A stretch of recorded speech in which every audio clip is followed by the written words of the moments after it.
Hello friends, welcome to the auto show. आज की इस वीडियो में हम लोग बात करने वाले हैं रॉयल एनफील्ड की दो बाइकों के बारे में। और ये हम लोग देखेंगे कि दोनों बाइकों में से कौन सी बाइक को लेना बेहतर है, कौन सी जो बाइक है वो इस टाइम के हिसाब से एक अच्छी चॉइस रहेगी। तो आज जिन दो बाइकों के बारे में हम लोग बात करने वाले हैं, दोनों ही जैसा मैंने कहा कि रॉयल एनफील्ड की तरफ से हैं। और ये बाइक है अपनी सबसे पहली एक रॉयल एनफील्ड की धमाकेदार एंट्री बाइक, जिसको इस टाइम के हिसाब से हम लोग कह सकते हैं कि रॉयल एनफील्ड की जो फ्लैगशिप बाइक है सुपर मेटियोर 650। और दूसरी बाइक जिससे इसका कंपैरिजन हो सकता है रॉयल एनफील्ड के अंदर ही, उस बाइक का नाम है इंटरसेप्टर 650। दोनों ही 650 सेगमेंट की बाइक हैं, दोनों ही रॉयल एनफील्ड की तरफ से हैं। दोनों बाइकों में से कौन सी बाइक बेस्ट चॉइस रहेगी, किस बाइक से आप क्रूज़ कर सकते हैं, क्या दोनों में से आपकी पसंद बन सकती है, तो इस वीडियो के अंदर हम लोग यही देखेंगे। सबसे पहली चीज़ मैं दोनों ही बाइक के बारे में बात कर देता हूँ कि दोनों बाइक सेम इंजन शेयर करती हैं। दोनों के इंजन में कोई फ़र्क नहीं है, चाहे हम लोग बात करें पावर आउटपुट की, चाहे हम लोग बात करें सीसी की, एग्जैक्टली सेम इंजन दोनों बाइकों के अंदर दिया गया है। यानी इंटरसेप्टर 650 वाला इंजन ही सुपर मेटियोर 650 के अंदर भी रॉयल एनफील्ड की तरफ से यूज़ किया गया है। थोड़ा सा इंजन के नंबर के बारे में देख लेते हैं कि इन दोनों बाइकों के अंदर, जैसा मैंने कहा कि सेम इंजन का यूज़ किया गया है, तो इन दोनों बाइकों के अंदर लगा हुआ है पैरेलल ट्विन 648 सीसी का इंजन, जो कि प्रोड्यूस करता है 47 हॉर्स पावर। और अगर हम लोग बात करते हैं टॉर्क के बारे में, तो ये प्रोड्यूस करता है 52 न्यूटन मीटर का टॉर्क। दोनों के अंदर जो आउटपुट है, पावर आउटपुट, जो टॉर्क है, वो एग्जैक्ट सेम नंबर में है, दोनों में कोई फ़र्क नहीं है। तो फिर मैं इनके कंपैरिजन के बारे में बात क्यों कर रहा हूँ, उसका रीज़न ये है, इंटरसेप्टर 650 को बनाया गया था एक सिंपल टूरर बाइक की तरह, लेकिन जो सुपर मेटियोर 650 बनाई गई है वो बनाई गई है एक प्रॉपर क्रूज़र की तरह।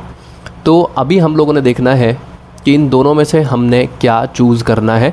तो सबसे पहली चीज़ मैं ये बता देता हूँ कि अगर हम लोग बात करते हैं इंटरसेप्टर 650 के बारे में, तो इंटरसेप्टर 650 के अंदर आपको वॉबल की प्रॉब्लम दिखने वाली है।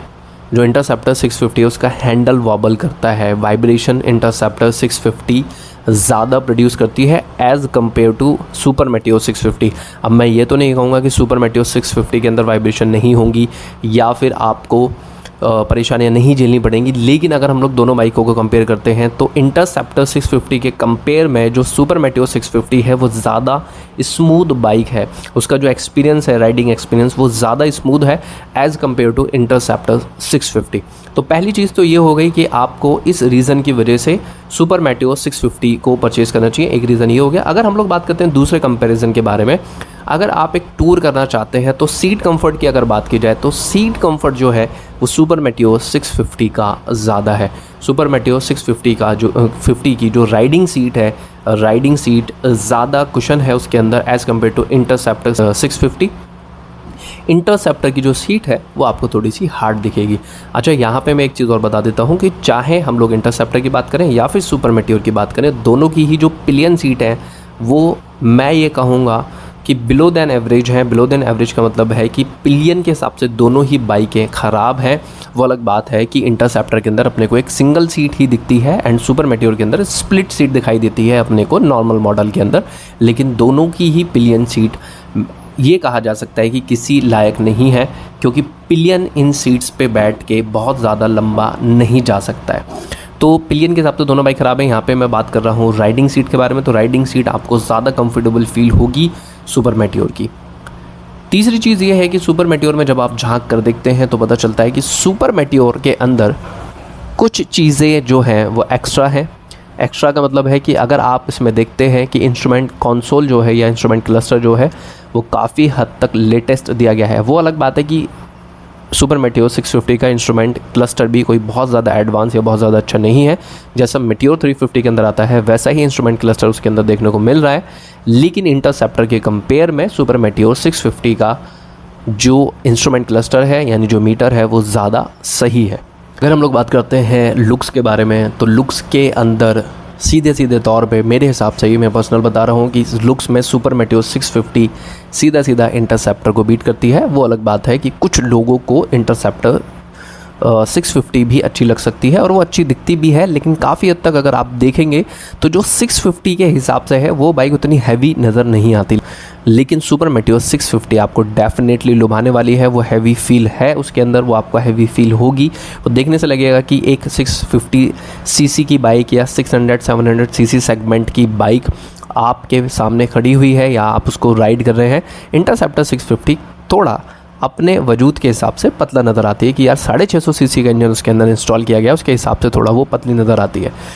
तो अभी जितने भी एस्पेक्ट पे हम लोगों ने बात की है तो उसके अंदर तो आपको नज़र आ रहा होगा कि सीधा तौर पे सुपर मेटियोर 650 इंटरसेप्टर के कंपेयर में पूरी तरीके से बाजी मार रही है या पूरी तरीके से जीतती हुई नज़र आ रही है।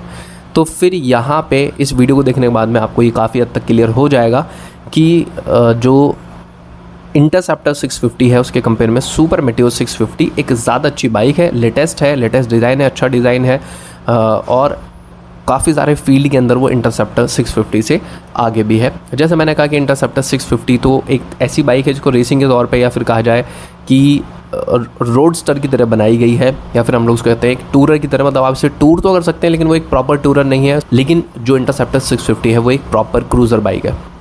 फिर ऐसे कौन से फील्ड हैं जिसके अंदर आपको ऐसा फील होगा कि नहीं यार इंटरसेप्टर 650 ज़्यादा सही है? कुछ ऐसा भी तो हो सकता है कि इंटरसेप्टर 650 की किसी जगह पे बाजी मार रही हो। तो डेफिनेटली मैं उन चीज़ों के बारे में भी बात करूँगा कि कहाँ पर आपको ये नज़र आएगा कि इंटरसेप्टर 650 लेनी चाहिए।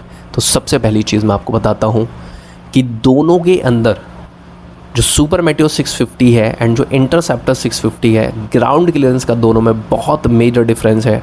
और वो डिफरेंस ये है कि अगर हम लोग बात करते हैं सुपर मेटियोर 650 के बारे में, उसकी ग्राउंड क्लियरेंस अराउंड 135 mm है, 135 mm या 137 mm ग्राउंड क्लियरेंस है सुपर मेटियोर 650 की, जो बहुत ही कम है। ये ग्राउंड क्लियरेंस इतना कम है कि इवन दिल्ली के रोड पे भी अगर आप एक टर्न लेते हैं, एक राउंड टर्न लेते हैं या किसी फ्लाईओवर के ऊपर चढ़ते हैं इवन इन सिटीज़, तो वो नीचे टकराएगी।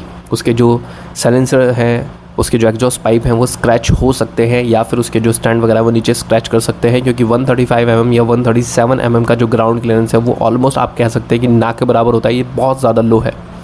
अगर हम लोग बात करते हैं इसके ठीक उल्टा, तो इंटरसेप्टर 650 का जो ग्राउंड क्लियरेंस है वो अराउंड 174 mm का है, जिसको मैं कहूँगा कि डिसेंट है। आप नॉर्मली जो बाइक यूज़ करते हैं उनका ग्राउंड क्लियरेंस तकरीबन इतना ही होता है। ये नॉर्मल एक ग्राउंड क्लियरेंस है। तो यहाँ पे ग्राउंड क्लियरेंस के मामले में सीधा तौर पे इंटरसेप्टर 650 सुपर मेटियोर से आगे है भाई। फिर दूसरी चीज़ कि आप इंटरसेप्टर 650 को कंसिडर कर सकते हैं। जैसा मैंने कहा कि पावर सेम है, पावर आउटपुट सेम है, सब कुछ सेम है, लेकिन उसके बावजूद भी दोनों बाइकों के अंदर तकरीबन 60,000 रुपये का फ़र्क है। जी हाँ, एक्स शोरूम प्राइस की मैं बात कर रहा हूँ, यानी अगर आप ऑन रोड प्राइस देखेंगे तो ये डिफरेंस और बढ़ जाएगा। एक्स शोरूम प्राइस जो है, एक्स शोरूम प्राइस के अंदर तकरीबन 63,000 का डिफरेंस है इंटरसेप्टर 650 और सुपर मेटियोर 650 के अंदर। सुपर मेटियोर तकरीबन 60,000 रुपये ज़्यादा महंगी है इंटरसेप्टर से। आज की जो वीडियो है, इस वीडियो के अंदर सिर्फ इतना ही। इसी तरह की और वीडियोस अगर आप इन फ्यूचर देखना चाहते हैं तो आप मुझे कमेंट करके बता सकते हैं, या फिर आपको किसी एक पर्टिकुलर वीडियो पे या पर्टिकुलर टॉपिक पे कोई कंटेंट चाहिए हो तो वो भी आप मुझे कमेंट में सजेस्ट कर सकते हैं कि आपको किस टॉपिक पे वीडियो देखना पसंद है।